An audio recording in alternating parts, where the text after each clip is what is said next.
Welcome, everyone, to the Spiritual Forum. So glad you're here today. What do I want to tell you? I think I want to remind people of the Whole Planet Spirituality Retreat, Forum and Retreat that I am co-sponsoring with Compassion Consortium. And it's going to be at Unity Village, October 28th through 31st. And if you're interested in learning more about Whole Planet Spirituality and what that is and how to become the embodiment of that, you can go to the spiritualforum.org/retreat. Anything else? Just sure appreciate it if you'd pass this podcast on to any of your friends and family to get it out there in the world. We're a voice of awakening. So today I have with us Maré Hieronimus. And Maré spent her life submerging herself in a tapestry of creative, healing, movement, and performing arts. She was born into a family of seekers and artists at a commune in Baltimore, Maryland, and spent her childhood surrounded by mystical teachings, a reverence for the earth, and a love of dance. The tapestry of her work consists of 3 parts. First, the reclamation of the body as sacred. Second, the reemergence of the feminine. And third, remembrance of the power of ritual and ceremony. Maré offers Sacred Body weekly online classes and private sessions on embodied movement and healing.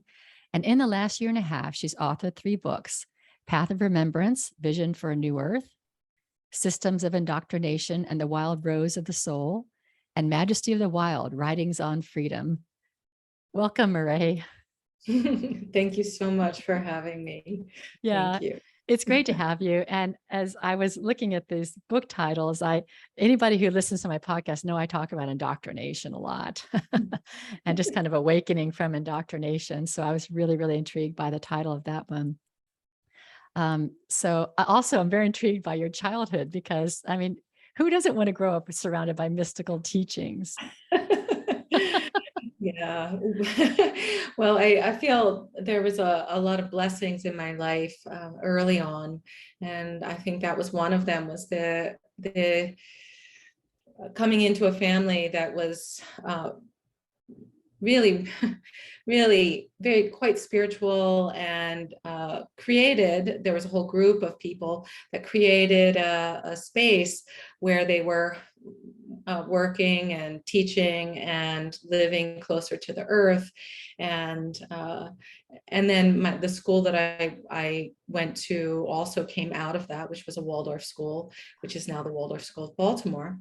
And there was a lot of wonderful people in that place. Of course, it broke apart very early in my childhood, as those things do. But the template of that holds, and I have a lot of beautiful memories. We had a wonderful library, and I had have a lot of beautiful memories of going into the library, which I really loved. And before I could read, and taking books and looking through these books, which were all on mystical teachings and yoga, and it was really infused into the air there. And so this was really a special place for me. That's so interesting. I mean, I think about my own childhood was not at all like that, except I grew up in Northern California and I spent my entire childhood outdoors. I mean, we were in the streams and the mountains and the hills and the fields and, with animals. And it was just, that was what we were, because the weather was so good. We didn't have, like, my children were raised in Houston. It's just so hot there. And they were kind of raised in a lot of air conditioning. But being in Northern California, it was, and it is back in the 60s too, where, you could be gone all day and mom wouldn't worry about you. Yeah. Even during the years of the Zodiac Killer, because the Zodiac Killer was in that area, but we just read really, really freely. But I grew up in a very non-religious environment, non-mystical, but found my way. Like, there's something in me that just kind of found my way to it. But how wonderful it would be to just, go have a library of mystical teachings and people who were practicing. Yeah, I think we all have such incredible and unique paths. And for me, it was bolstering, and for someone else, it may not be, and each person is so unique in their development and place and what it is that our soul needs, I think. Um, and so for me, it served to inspire me, but for this, for another person, they may reject everything. And there was a lot to reject as well. I don't mean to paint a picture that was absolutely perfect, because it sure wasn't. But the seeds were there that were planting for me a fertile life in creation that was rich with beauty, with and the searching of uh, truth, for seeking, and creation, which are all, in my feeling, these are really ways of connecting into the spirit world, ways of connecting to one's own spiritual nature. And so so that foundation really was supportive for me.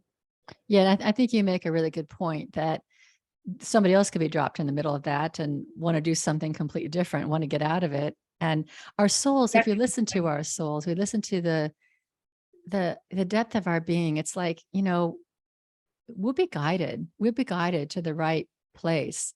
I know for me, I went way far away from Mhm. the earth and, my soul's desires in my early career.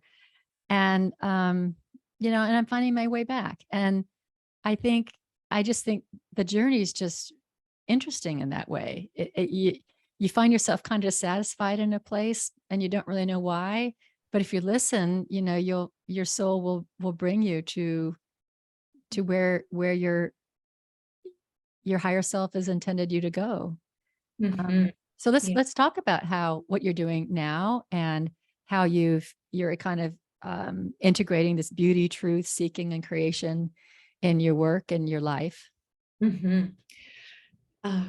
Well, I I am by trade. I am an artist. I'm a dancer, and also I studied painting, though I left that long ago. Though I enjoy that image making, but so my path really started in that way, was this soul calling for creation, to live a creative life. And so that really was where I was moved to go and moved to be, and that directed me into the dance world, which which is, it's a tricky world, because it's a world that exists within the structures of our culture, which are fundamentally devoid of spirit. We really have locked that out. And yet the act of dance for me was always a deeply spiritual experience. It's an experience where I felt for the first time my own sort of ecstatic nature of my own being, the ecstatic nature of my life force, that I was whole all unto myself, that I didn't need to be anyone else but who I am evolving to be, that I could claim my own energy and I could be beautiful in that. And when I say beautiful, I don't mean in the ways and forms that our culture is projected today, but I mean truly the beauty of the depth that comes through a true life experience, and through being honest with ourselves and the path that we're on, through that deep inner listening, which you were mentioning before. When we truly listen inward to our own inner being, we begin to hear the voice of the soul calling us, directing us where to go. And this is very different from, of course, the outer voice, which will tell us, we need to do this and that and the other to fit into a society which is not supportive of a spiritual life, actually. So my soul was very much directed into dance as an ecstatic experience, as a way to communicate my love for the world, for the earth, for nature, and as a way also to work with healing and to work with my own healing, to feel my own pain, to feel my own trauma, and to work to alchemize it, to transmute it through the path of movement. And that really has been my own, not my sacred path. And and that path has taken me into a lot of different studies. I've studied, of course, dance, and also somatic practice has been a huge influence. Feldenkrais awareness through movement, Alexander technique, Laban movement analysis, Skinner releasing, all of these beautiful bodies of work that are really about sinking into the wisdom body and the life of the soul inside of the body ultimately. And so that, and then that really directed me further into creation and into art making, and where I am now. I'm also a mother, so that has also been added into that. And primarily that's what I am now, although I do teach and I hold sacred ceremony for women.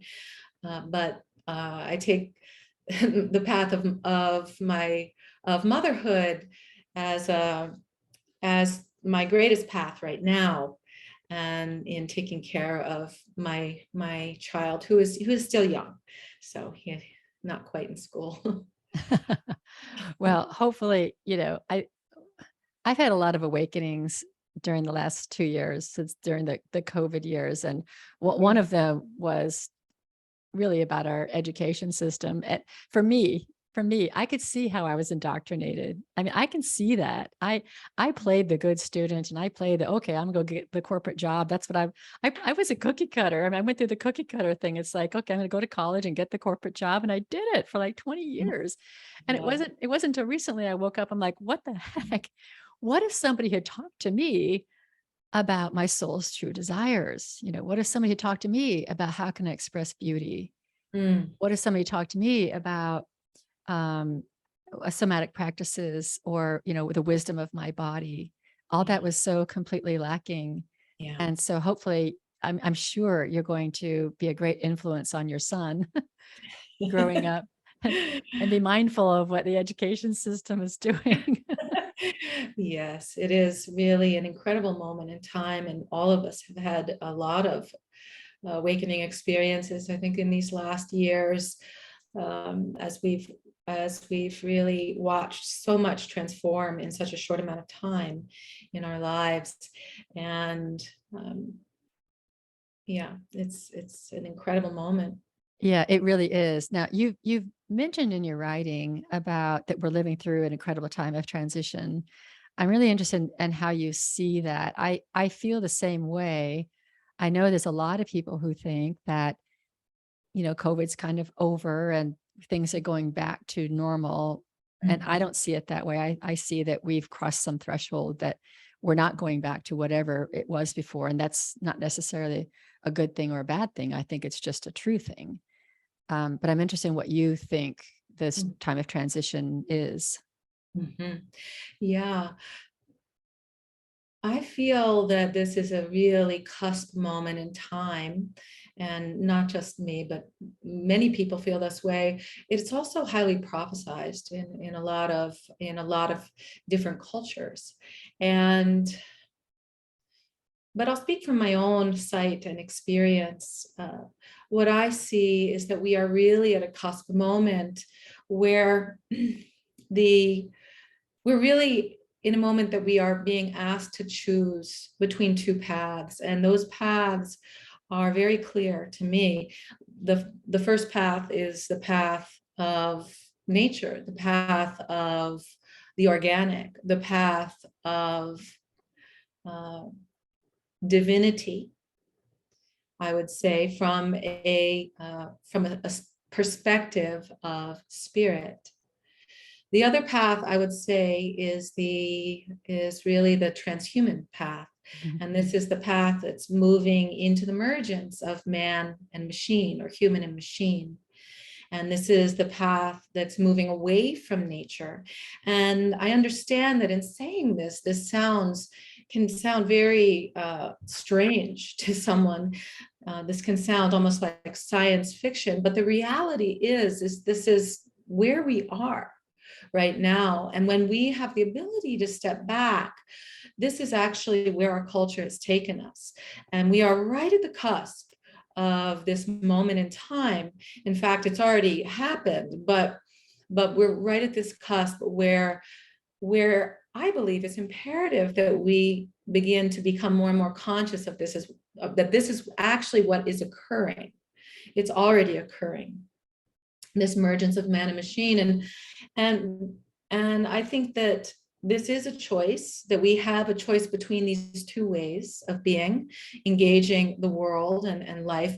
And I would say that the path of the machine is really a path that is anti-nature, and in its ultimate form, it is anti-divine, actually, because what is beginning to happen within that path is that we are beginning to play God. Actually, we're beginning to believe that we are the creators of life through this emergence of man and machine.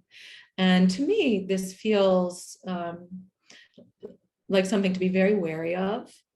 And I really hope that people can begin to become more and more conscious of this moment, so that the choices that they make are conscious choices, that you aren't just moving along one direction or the other without really knowing what you're doing, because this is actually what's happening. And we already have the wearables. This is the in-between phase where we have these wearables of technology, whether they be the watches or the glasses or whatever else. And the next step, absolutely, unequivocally, the next step is moving to pierce the skin. That is what is happening. And so people can talk about that as science fiction, but it's not. This is the actuality of the next step. It will happen within, it's already happened, actually. They've already pierced the skin. But in larger degrees, this is going to be happening over the next 10, 15, 20 years. And it's something to be extremely aware of. So for me, I think my movement into speaking more and more about this has really grown from the body of work that I do, which is really based upon, I call it the sacred body and the sacred technology of the body, the technology, which is nature's technology, which is living within our own skin and bones, and within the DNA, and within the sacred spine that moves from the base to the crown of the head. And this is, what is actually, from the yogic perspective, which is a lot of what I teach from, but not just the yogic perspective, from mystic Christianity and many other schools of mystical thought. This is the awakening channel. And this is a technology, and we can work with this technology of the body. And it is a profound technology, far beyond the technology that we're tinkering with right now. So this is... Yeah, I mean, the idea that we had this sacred technology of the body, that we're trained to completely ignore that. I mean, we're trained to pop a pill, get a shot. We're trained like, I don't feel well. And rather than what's going on in my body that is out of order, what do I need to do to restore order? We're like, I don't have time for that. I need to get some medicine. We're so conditioned to that. We've conditioned ourselves. And that's another huge awakening I've had. I mean, I talk about how I thought I was awake before, but I'm so much more awake now. Just this dependency on something outside of our bodies to make our bodies feel better. And how could something outside of our bodies ever make our bodies feel better? Yeah. I mean, it can temporarily do it, but then you're putting all this other stuff in there that your body's going to have to like purge in some way. Yes.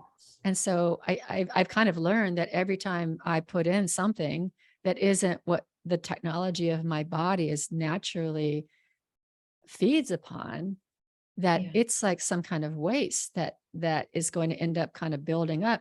And that's probably what's causing my sickness.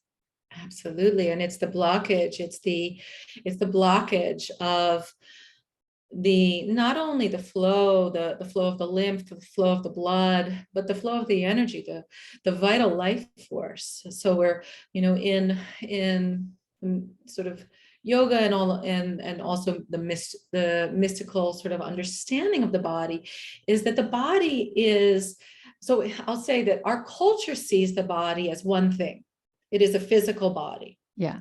And we even talk, and even in New Age speak and all this, we talk about the body and the mind as if they were As if they're separate, different. Yeah. as if they were two different entities, the body, mind, and spirit. Right. The But Holy Trinity.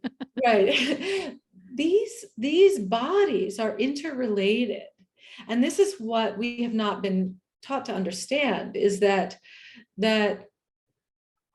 our bodies are, they are at different sort of levels of density from these mystical understandings and when you really begin to work with your body, you feel that, because you understand that your emotion, which is more subtle than the physical body, directly affects your physical experience. Your thoughts directly affect. This is because it's not just that they're related, they are actually different layers of the same experience. They're moving from subtle to dense, from subtle to gross, from spirit into matter. And this is the way that we emanate. This is the way that the soul emanates into the body, into the physical, and it descends. It moves into matter and it animates matter. And our bodies are expressions of these templates, these sacred templates of our being. And this is really what is meant through the work that I do around the sacred body, is reinfusing the notion that the body is actually a sacred expression of our soul and ultimately of our spirit. And these are interchangeable, and that when we are sick, these symptoms have meaning. They emanate from a subtler realm, and it's important to learn to know and to come into greater, deeper understanding of what these symptoms are speaking of. And we can truly work with those symptoms to alleviate our illness. And I'll never say that modern medicine, allopathic medicine, doesn't have a place. It does have a place. It's an incredible emergency medicine, incredible, but it has Great for broken bones. great for broken bones. And if you need an antibiotic or a steroid, really quick acting, it's phenomenal. But in the longer spectrum, we've really lost our connection into actually the roots of healing. And this is a culture, we are living in a culture that has been divorced. We have divorced ourselves from nature. We have divorced ourselves from the process of healing. We are asked to live more and more increasingly mechanical lives, which is really feeding us into this transhumanist world. And so regardless of what you believe around it, it's important to be able to step back and see this is actually what's occurring. Yeah, I've said many times on my podcast that I was wondering what you were going to say about the two paths, because I've said the same thing. I said we're facing this fork in the road, and one path is I don't really call it going back to nature as much as just remembering Yes. our connection and remembering our original. I'm really very fixated on the story of Genesis because I believe that there's a validity to that story, whether it's literally happened or not. There's a validity that story's been told over and over again, and that the original intention for us was to be in community and harmony with all creatures. Nobody's violent, nobody's eating each other, and we are caretakers, we are stewards, we are the ones who are to ensure that everybody's taken care of. And then, so we left that. And and ultimately ultimately, when you leave that, you're going to end up facing this fork in the road probably over and over again. But it's very clear right now. And I don't know that many people, even when I say it, we're moving towards transhumanism. Like, what?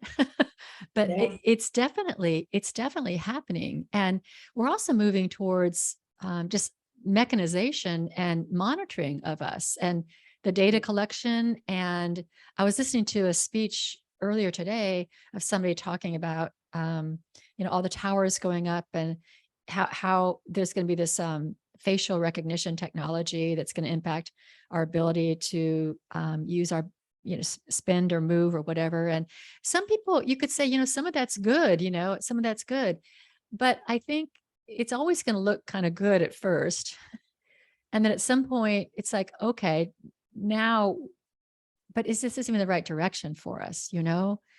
I mean, I came to this conclusion, and I'm just going to bounce this off you because you'll be the first one who's heard this. Mhm. I've been thinking, like our culture's doing this, corporations are doing this, governments are doing this. But I kind of came to the realization this morning, or I'm playing with it, that because we aren't embodying our divine nature, because we've ignored that, or we've left it, or we've forgotten Mhm. that we've kind of created this culture to control us, because I mean, our divine nature would make all the right choices.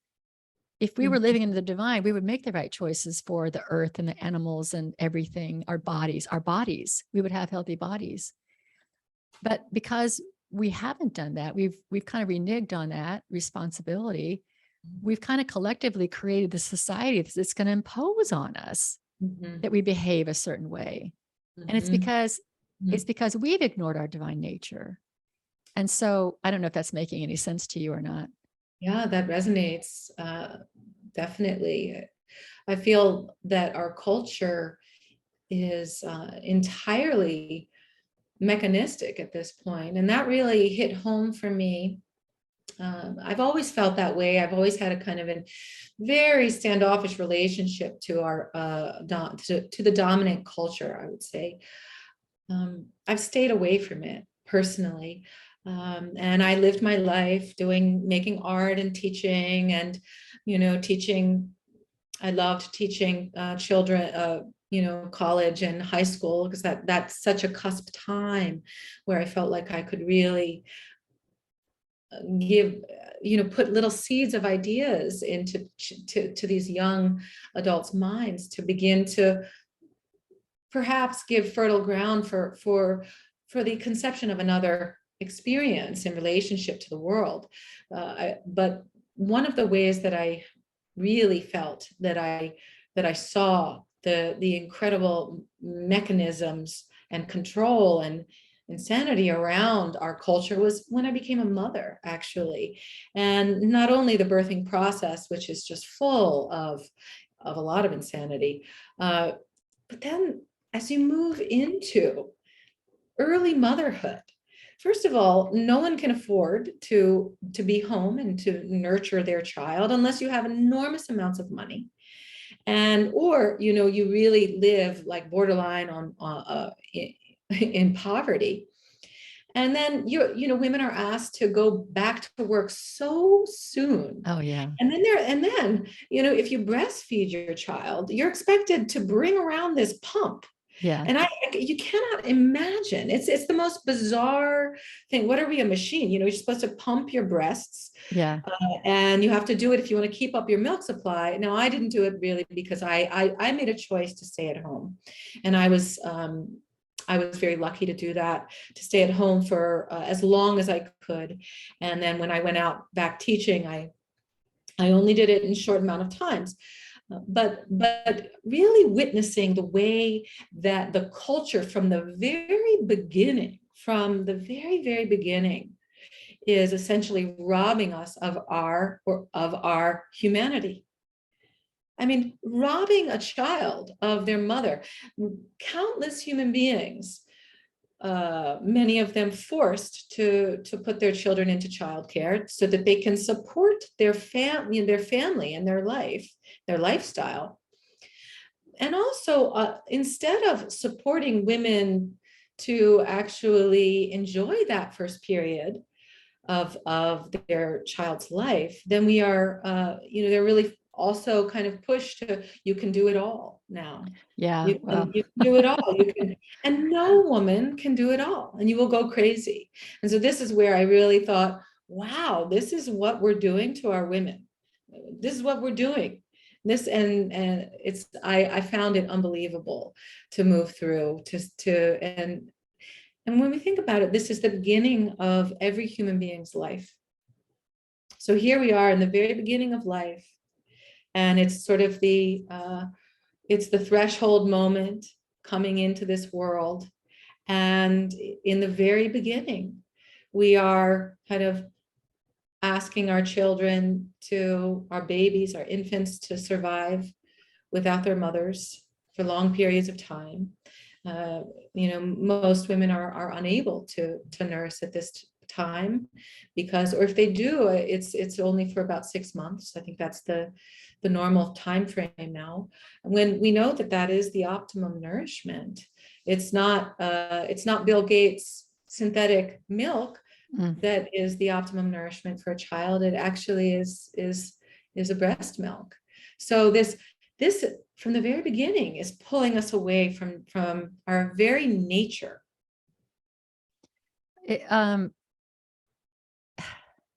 So I'm probably a generation that caused some of that.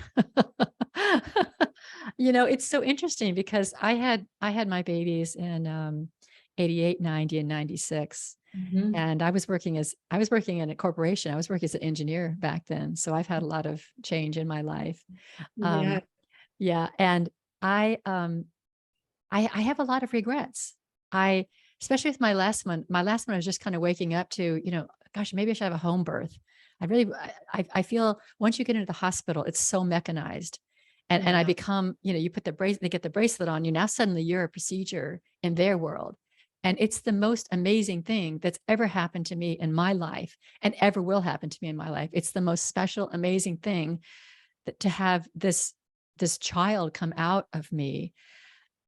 I mean, there's no words for that. And, but I'm a procedure to them, and I'm getting this poke and that poke, and we got to call the doctor and this and that and all the machines. And it's like, oh, wow. I wish I had done home births, but it was just something that was just beginning to be thought of again back in that time. Also, getting back to work. It was, so I was kind of not quite the first, but I feel like I was like the second generation of women that were in the workforce. And, we can have it all. I remember though, doing a speech at Iowa State University. I was invited to speak to the Society of Women Engineers to encourage them about engineering. And I remember I gave 2 speeches, one at Purdue and one at Iowa State. I wasn't asked back because I wasn't encouraging. I was truthful. I stood up and I said, you can't have it all. Yes. You're going to make sacrifices. And if you choose to go back to work, you're going to make sacrifices. And so anyway, I guess I'm getting off on me, but I really resonate with everything you said, because you're talking about how the first moment of life, our children are being split away from the earth and set on this kind of, this path that ultimately ends up to transhumanism. But at the time, it doesn't look like that. But the mechanization of birth and the mechanization of child rearing. Yes. And I would, a lot of feminists would say, we're so glad people are, women are back to work and they're working just like men, just being like men. And now women are kind of awakening to, wait a minute, is this the right thing for everybody? So I really love that that's important to you and that you're really seeing that. I would never judge another person fully for their choices. I want to say, right. We all are on our own paths, and we are doing the best we can. But what I would say is we really need to step back objectively at actually what is occurring. So, Yeah, right. for What's true? thousands, hundreds of thousands of years, the human, animal has birthed children, and the woman has been with the child.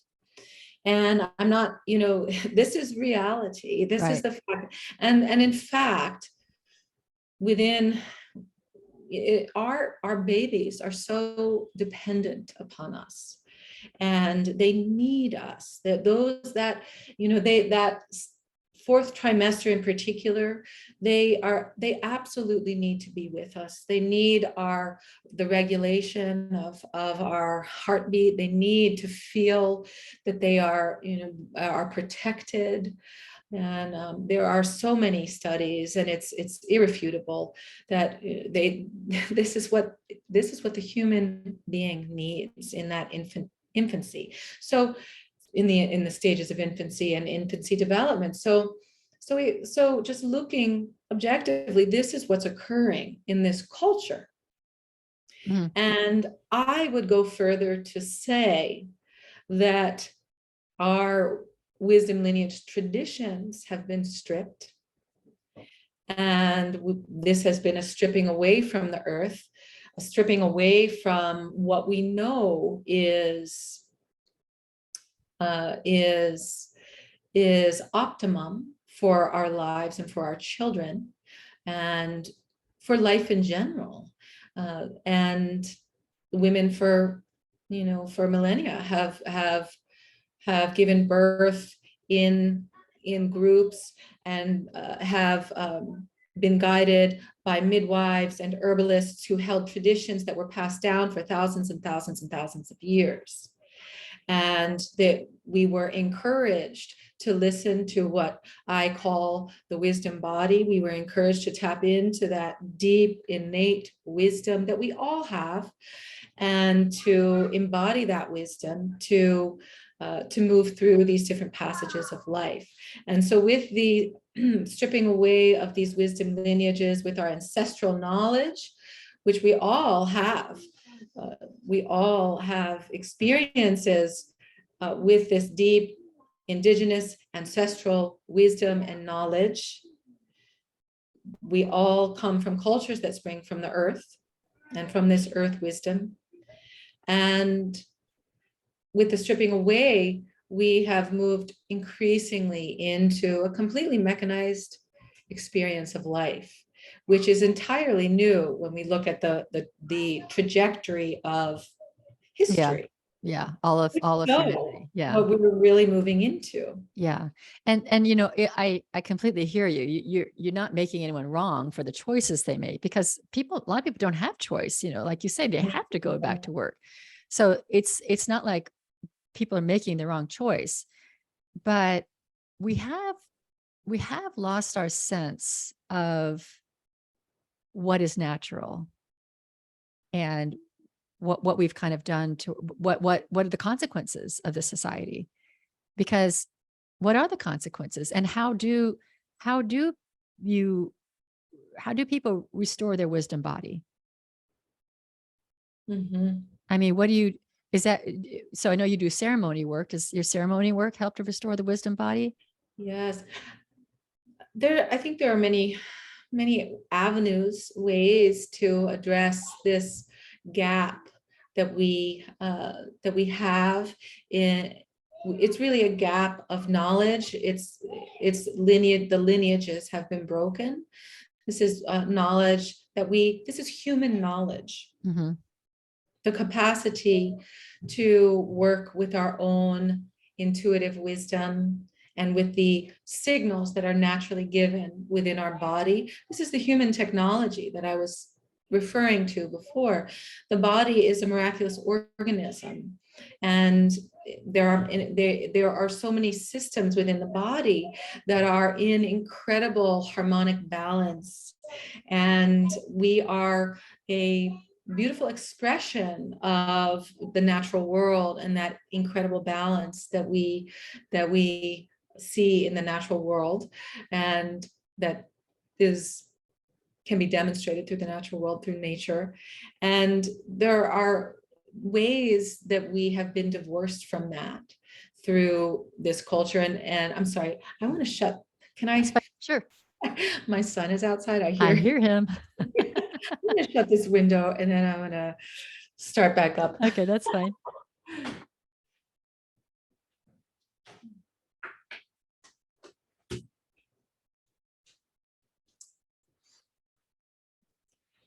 So this divorce from the wisdom body is such a key part of the work that I do. And there are many ways to engage this work. And the first is really just beginning to come back more into sensation and to begin to listen to the cues of the body. You know, the body is a miraculous organism. There are so many systems that are in incredible balance and harmony, or disharmony if we are in a toxic state, and many of us are. So this is the issue. This is part of the issue, is that our world is so toxic on every level that it actually is preventing us from a clear stream of the body. And so listening at first is one of the very first things that I would say. Listening to your feeling, your sensation, allowing yourself to experience your emotions, allowing yourself to have thoughts and let them move through. Allowing everything to be a radical acceptance of your own visceral experience. And when we allow ourselves to have this, to begin to move into this radical acceptance, we begin to digest some of the material that needs to be digested. So in Ayurveda, we would say that we need to digest all aspects of what is coming into our field, into our body, our bodies. So that means we need to digest the sound. We need to digest the scent. We need to digest the food. We need to digest the physical experience. All of these things need to be properly digested through our digestive fire. And that fire, that transformative element, is what digests the food, the experience, the sensation. And if we do not digest that food or experience or sensation or emotion, then that experience becomes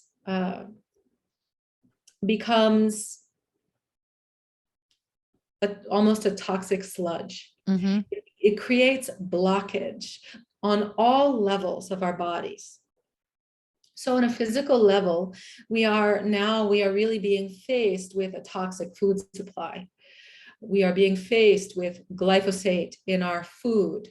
We genetically modified food, genetically created food. And people think that this, that talking about transhumanism is sci-fi. We are eating genetically modified food.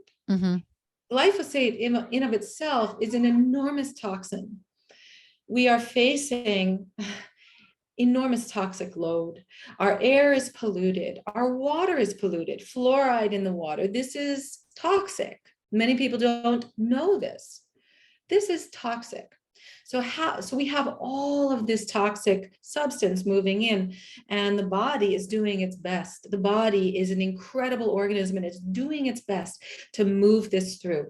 And it's the same thing with our traumatic experience. It's the same thing with the difficult experiences that we have moved through or not. If we have not allowed ourselves to digest that experience, it becomes ama, it becomes toxins in the energetic field.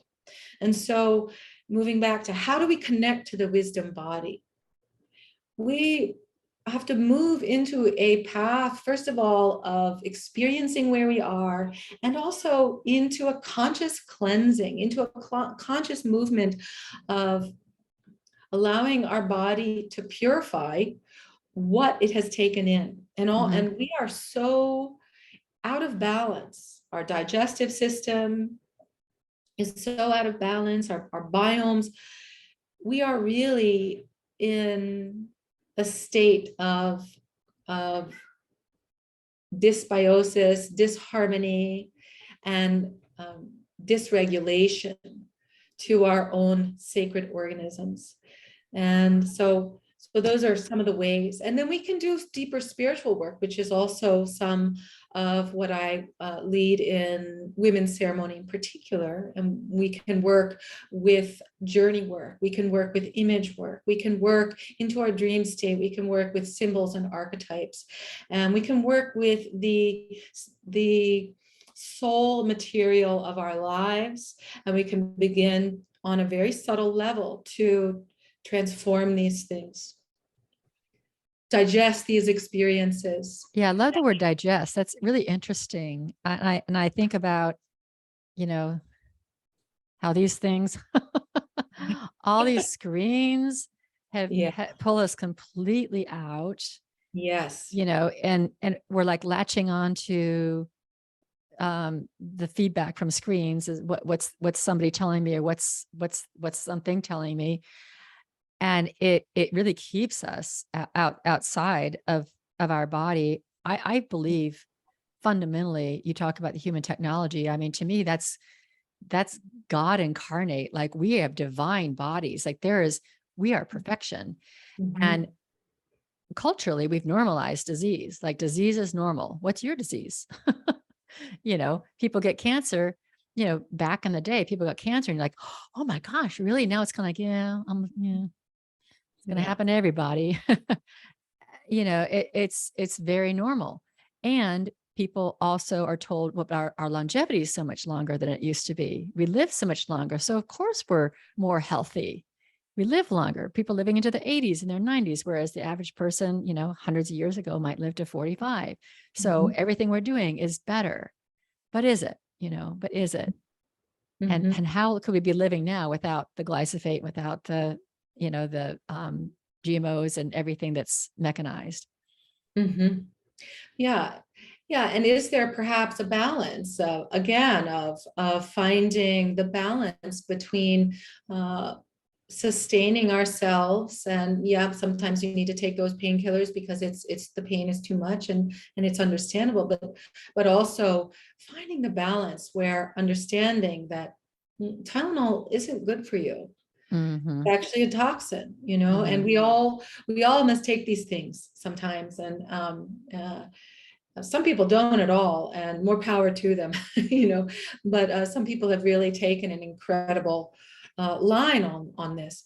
And so where is the balance? And certainly we are completely out of balance, and we have pulled ourselves further and further away from the living, breathing divinity of our own sacred bodies. We've completely taken ourselves out of that experience and moved into a really mechanized experience. I mean, as someone who has engaged in movement practices, taught movement practices my entire life, one of the things that has been most challenging for me to work with, and I really see it as a trauma response now, is the violent ways that people work with their bodies. Mm. The and this is a trauma response. This is an expression of people's relationship to their own being. And this is what the culture is also asking us. So there's our culture, for some reason, our culture, many people have a hard time stepping back and saying, there could be Mm-hmm. another way to imagine how to live or to be. And I see what's happening today as really a crisis of imagination, Mm-hmm. and a crisis of not being able to live into our own experience. People unwilling to even imagine another world. What is that beautiful Arundhati Roy quote? Imagining, on a clear day, I can imagine another world, and I can smell it, I can taste it. And that was a paraphrasing, but the feeling of that, the feeling of being able to imagine what a healthier world would be. I think that's the first step in really understanding where we are and understanding what's actually going on in our culture at large. I And think I think you're completely right. I think imagination is one of the divine gifts. I think imagination it's a power that we have, the ability to picture something that's not really in front of us. And I think we've been conditioned. I think there's a word for it, and I can't remember the term, but we've been conditioned by like dystopian movies and so and books. And so when things start looking like mechanistic, then our minds go to, oh, that sounds like Children of Men, or that sounds like, 1984, or that sounds like, Hunger Games or something. And we can imagine that because we've seen it, like it's been in front of us. We've seen the screen has fed this to us, and there's something in our subconscious that has said, oh, that's the reality that we're headed towards. Because there aren't very many, there are just a handful of movies that would show us something that's different. And I know you're not talking about movies telling us, but I think that's that programming cuts off our imagination. And so do you think that one of the things that we could be doing now is each individually imagining a world, imagining, first of all, our personal world, because that's what we can do something about. yeah. That's different than what our cultural indoctrination has been. And then start imagining, how would the whole world look, or how would my community look? How would my family look? How would my community look? How would my nation look? How would my world look? Do you think that that's something that we all could or should be doing now? Yeah, I think that's a beautiful idea. And I think that is also what we do in ceremonial work, is that we dive um, into into the mythic realm, which really lives inside of our bodies and psyche. That we move into this psycho-spiritual realm, and we begin to uh, open the mind and begin to experience other projections, other potentialities. And we infuse other potentialities with energy. And so when you were, I think this is a really good point you make, is all of these dystopic movies and that we've seen, it really has conditioned the field of consciousness to accept Yeah, we do. this is, oh, this is This looks normal. Oh, this familiar. is funny. This is, it's just familiar, Yeah. and take it out, not good or bad, but just people recognize, and on a primal level, it's a recognition. And then that recognition activates that image. So we're not consciously choosing. We're not consciously Right. choosing on, We're playing a film. yeah, that film is being played to us, and then we are projecting it out into the world. But what would it be like? And that is so I think it's a really lovely question to pose to everyone. What would it be like if we begin to create our own projection? We begin to create our own movie of what it is that we really want. And in order to do that, we have to go deeper into our feeling body, into our experience. We have to be able to work with some of our trauma. This is this is really important. Only we can transmute that trauma. Only we can. And we can ask for help from friends and guides and teachers, but ultimately it's really it is only within our realm to transmute. And perhaps, one might say, between you and divinity, or you and your God, to really come to terms with what each of us has been through. And I say this because we've all been through trauma, and we've all experienced rupture and suffering. And my goodness, these last few years have been incredibly traumatic. And so we've all been through these last few years. Yeah, I don't think people recognize that we've been through a collective and individual trauma in the last 2 years. And I think it's massive. Yeah. And and and I hear people talk about things like, well, we're going to start our own food supply, or we're going to do this, we're going to do that, which are all great actions.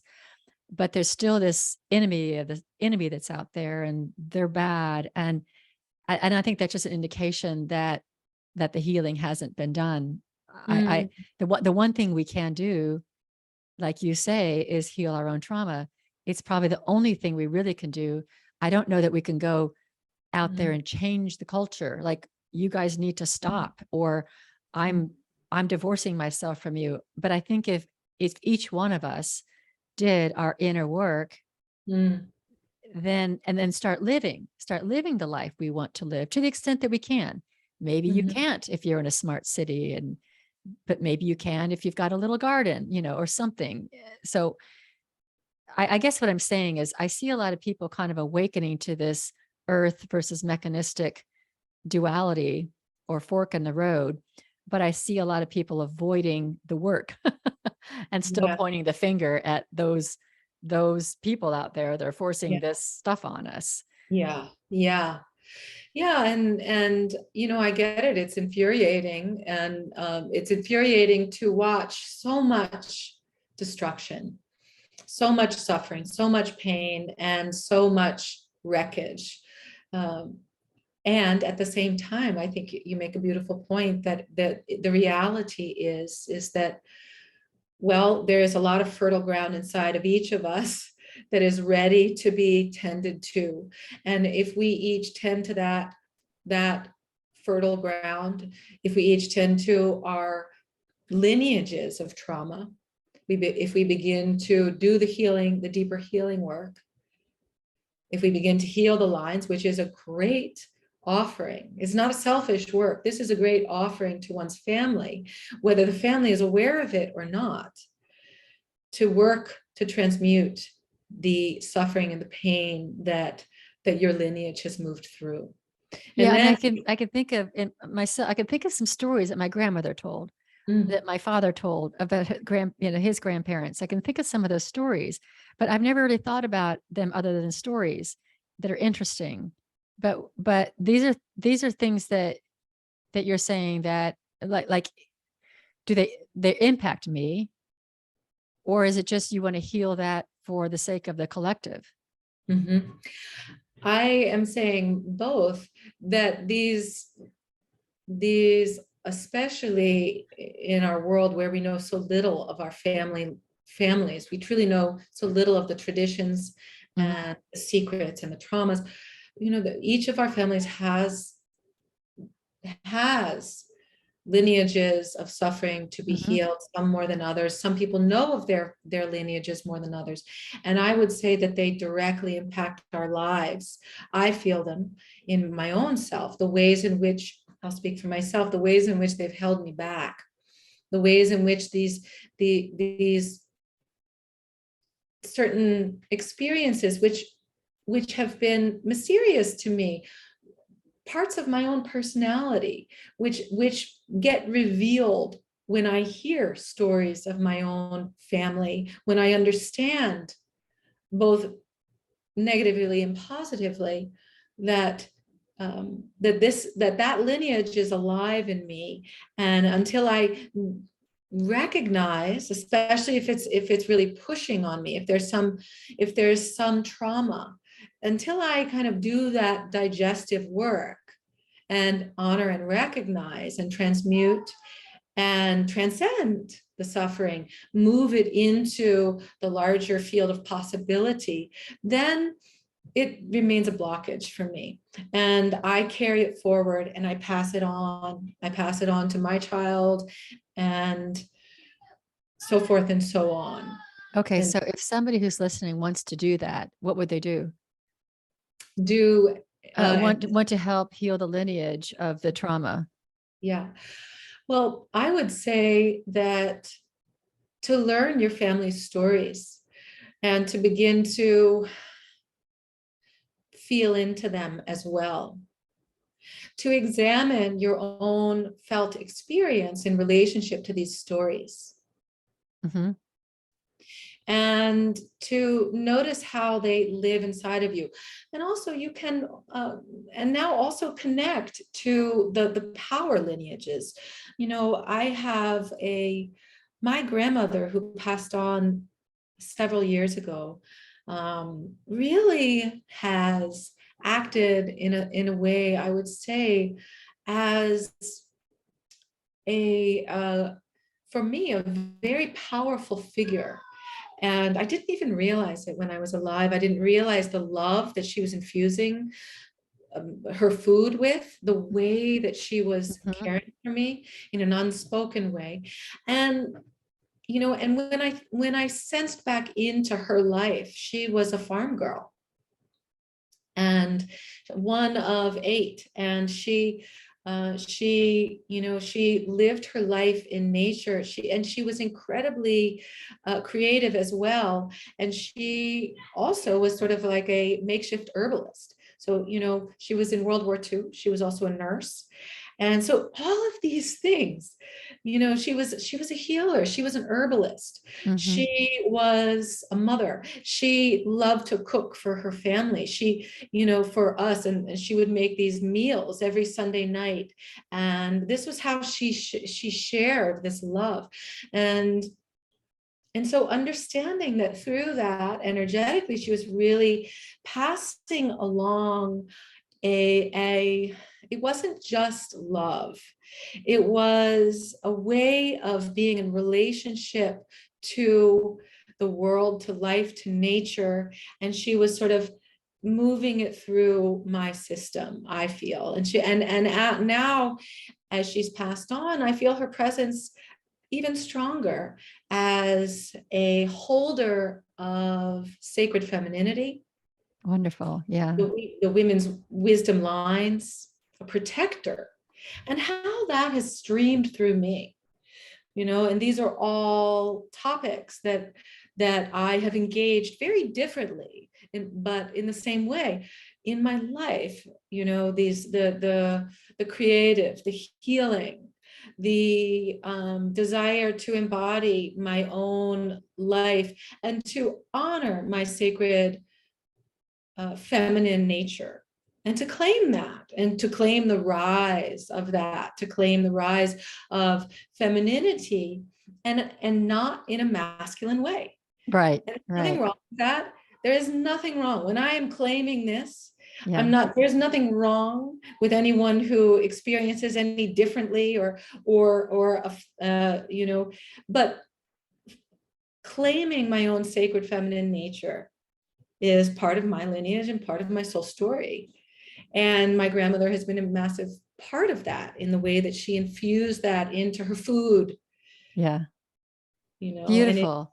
Yeah, I think that's really helpful. Uh, Gosh, I'm looking at the time. I want to wrap up, but you've given a lot of wisdom, and I want to give you the chance to say whatever last few words you want to say.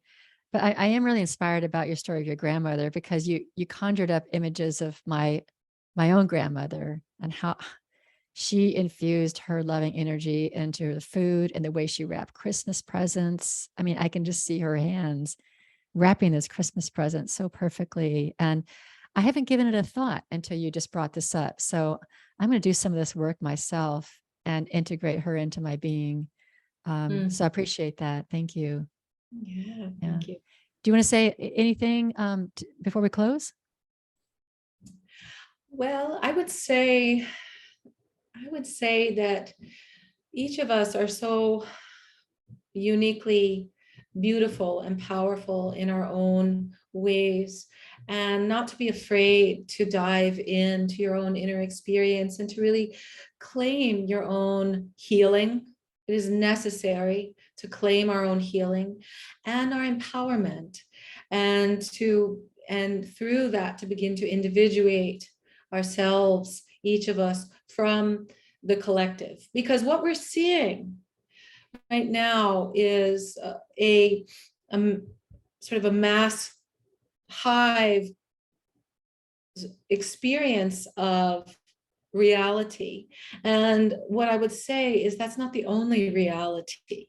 That is not the only reality. And in fact, the more that we go in, the more that we connect with our own body, the more that we connect with our own soul and with our own spirit, we begin to expand. We begin to expand our awakening.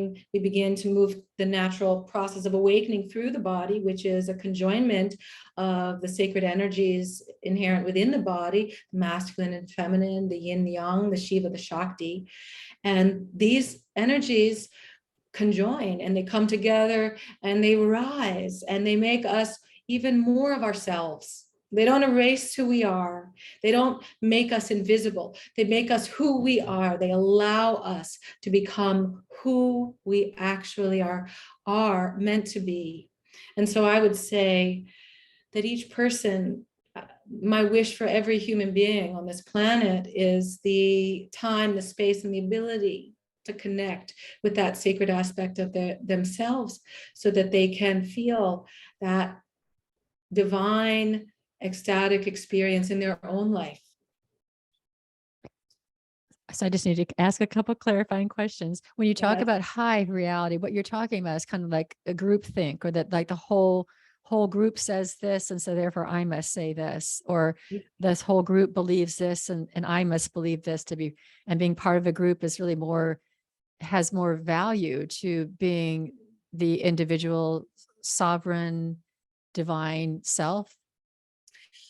Yes, and I think that I think that exactly that we're living in a time when there is sort of a right way to think and a wrong way to think, quote unquote. And the dominant culture, I would say, has become extremely totalitarian. And it's very dangerous. It's a very dangerous place to be, even though they might be espousing all these virtuous Positive values. Yeah. positive values. In actuality, what is being pushed is a mass sort of formation. It is a consensus state. And to go against that consensus state, to say anything which is in juxtaposition to this consensus state, is deemed dangerous now. Of course, we have, fact checkers and people all over policing thought. I never thought in my life I would live to see a time where we had this level of surveillance, which is only moving more and more quickly into sort of a biomedical surveillance state, which is really the transhuman. This is the emergence with man and machine, because when there is that ability to monitor not only your Facebook posts, but when there's the ability to monitor your biometrics, we're moving into a very dangerous territory, when the state is collecting this kind of data. But this is seen as normal, So what I'm saying is, anyone at this point who says this, hey, let's talk about what's actually occurring, is seen as deviant from the hive, from the consensus. Yeah, and I think that people are confused. I need to write about this, because I think people are confused about what the divine human looks like. And I think people think that the divine human looks like we're all one big blob, like we all think the same, and we're all living in peace the same, and we're all in line, or we have so much in common or something. I don't know what it is, but the divine human is not the group.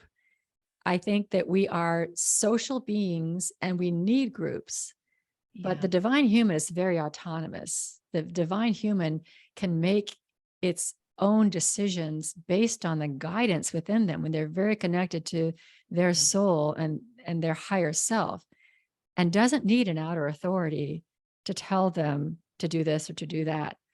And I think people are confused that the divine human will just be good or something like that. It's a great point. Yeah. And I think that this sort of, not that I don't believe in oneness consciousness, but this notion of erasure of the ego, the erasure of the self, to become illuminated. This is very confusing. Mm-hmm. And I think it has confused a lot of people along their way. And sort of this erasure of your individuality, the erasure of, so in yoga and Ayurveda, the ahamkar, the ego, it's not only, it's not a negative thing. It's neither negative nor positive. It is the individuation experience, and we need that. Right. If you do not have an individuated experience and you do awaken, then you will be very, very confused. It's not a healthy experience.